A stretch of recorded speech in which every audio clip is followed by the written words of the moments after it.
Assalamualaikum warahmatullahi wabarakatuh. Halo teman-teman, kita ketemu lagi nih di pembahasan materi fikih. Kali ini kita akan membahas materi kelas 10 Madrasah Aliyah Sederajat mengenai rangkuman dari bab 6, kepemilikan atau milkiyah. Pengertian kepemilikan. Kepemilikan adalah hubungan secara syariat antara harta dan seseorang yang menjadikan harta terkhusus kepadanya dan berkonsekuensi boleh ditasarrufkan dengan segala bentuk tasarruf selama tidak ada pembekuan tasarruf. Adapun dalil dari kepemilikan sendiri diantaranya terdapat di dalam Quran Surat Al-Ahzab ayat 50. Macam-macam kepemilikan. Yang pertama, ada kepemilikan utuh. Kepemilikan utuh adalah kepemilikan seseorang terhadap barang sekaligus manfaatnya.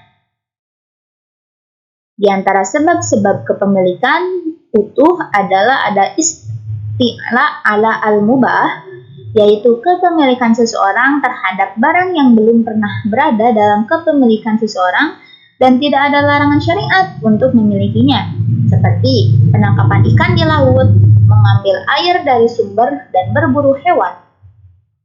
Syarat-syarat kepemilikan dengan cara isti'la ala al-mubah ada dua. Yang pertama, belum pernah berada dalam kepemilikan seseorang. Yang kedua, kesengajaan untuk memiliki.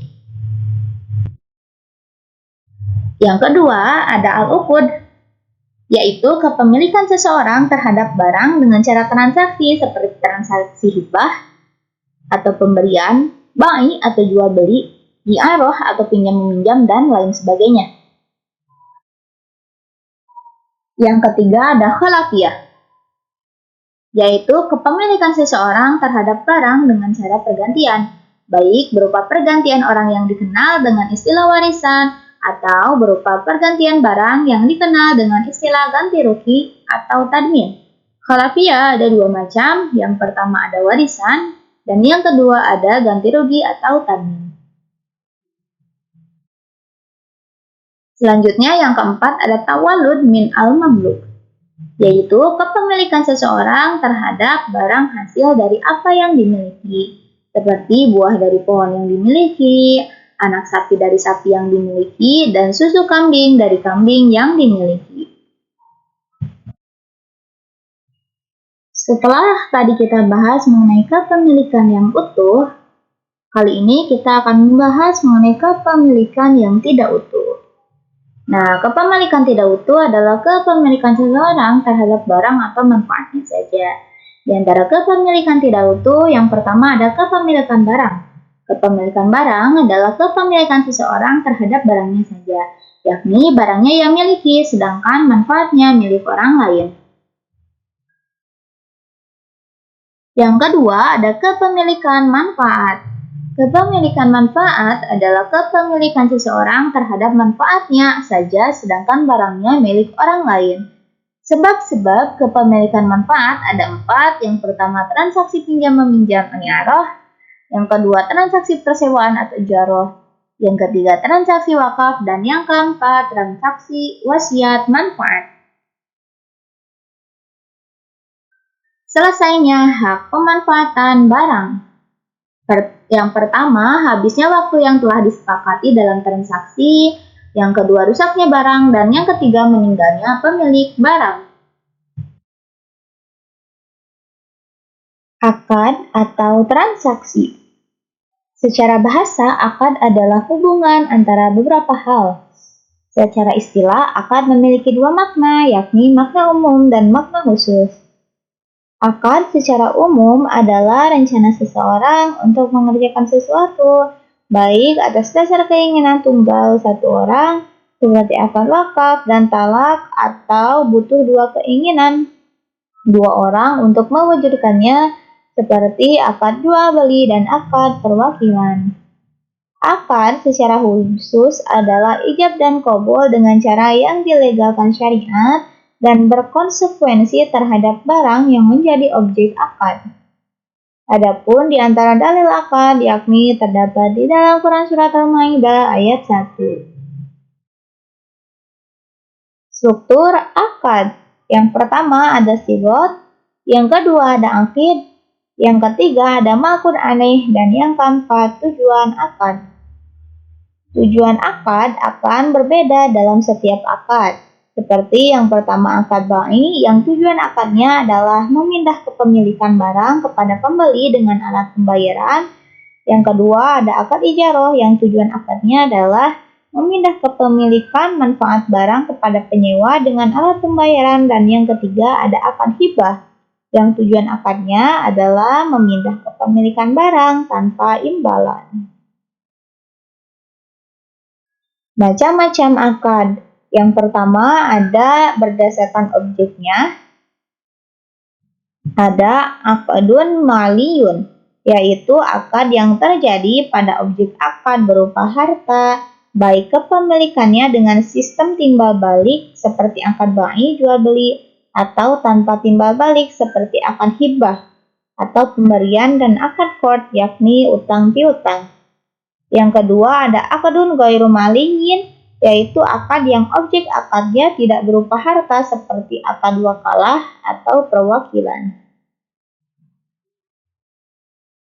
Selanjutnya, akad berdasarkan boleh digagalkan atau tidaknya. Yang pertama ada akad lazim, yaitu akad yang tidak boleh digagalkan secara sepihak tanpa ada sebab yang menuntut untuk menggagalkan akad seperti ada cacat dalam objek akad. Kemudian yang kedua ada akad jaiz, yaitu akad yang boleh digagalkan oleh pelaku akad seperti akad wakalah, transaksi perwakilan, atau akad wadiah, transaksi penitipan barang. Selanjutnya ada akad yang tergolong dalam kategori lazim. Dari kedua pelaku ada 15, adapun yang tercantum di dalam slide ini ada 9 ya teman-teman. Boleh disimak baik-baik. Jika teman-teman masih penasaran, boleh teman-teman buka kembali buku pegangan atau buku paketnya, atau juga boleh cari di mesin penelusuran ya.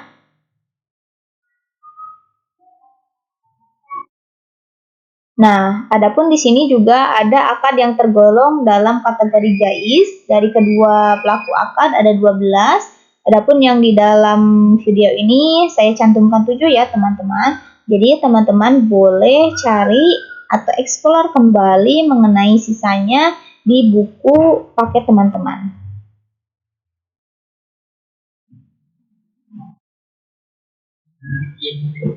Nah, selanjutnya ada akad yang tergolong dalam kategori lazim dari salah satu pihak dan jaiz dari pihak lain ada 8. Adapun yang tercantum di dalam video ini ada 5. Boleh disimak baik-baik dan jika memang diperlukan boleh di-pause terlebih dahulu video ini ya.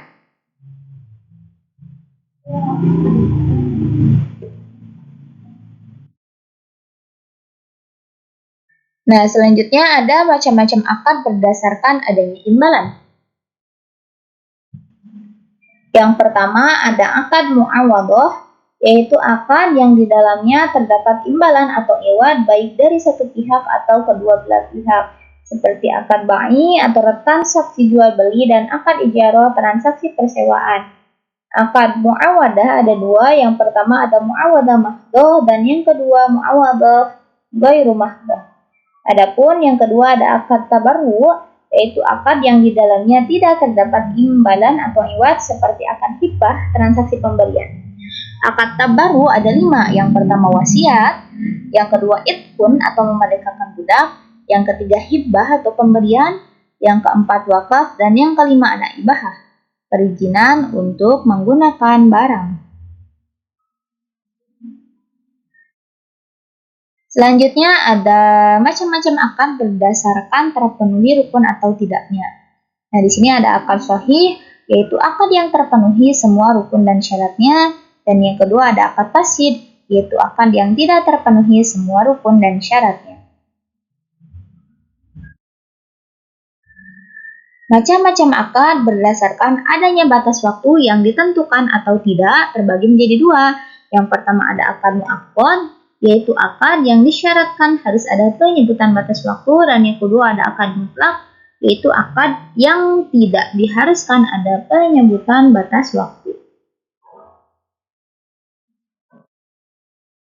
Nah, selanjutnya kita akan membahas mengenai ihya'ul mawat atau membuka lahan yang mati. Secara bahasa, ihya adalah membuat sesuatu menjadi hidup, sedangkan mawat secara bahasa adalah lahan yang mati. Secara istilah, ihya'ul mawat adalah mengelola atau menghidupkan lahan yang mati atau lahan yang tidak bertuan dan tidak dimanfaatkan oleh seseorang. Hukum ihya'ul mawat adalah sunnah. Adapun dalilnya terdapat di dalam hadis yang diriwayatkan Tabrani yang artinya bumi adalah bumi Allah. Hamba-hamba adalah hamba-hamba Allah. Barang siapa membuka lahan mati, maka menjadi miliknya. Menurut Imam Zarkashi, secara umum lahan dibagi menjadi 3. Yang pertama mamlukah, yaitu lahan yang dimiliki seseorang baik dengan cara pembelian atau hasil dari pemberian orang lain.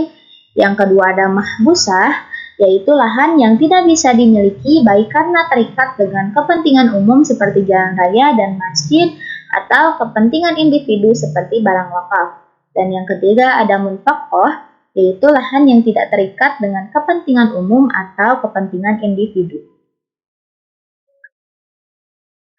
Struktur ihya'ul mawat. Yang pertama ada muhyi, yang kedua ada muhya, dan yang ketiga ada ihya. Baik, cukup sekian pembahasan kita pada materi kali ini. Semoga bermanfaat. Mohon maaf apabila ada kesalahan. See you and thank you. Don't forget like, comment, and subscribe. Wassalamualaikum warahmatullahi wabarakatuh.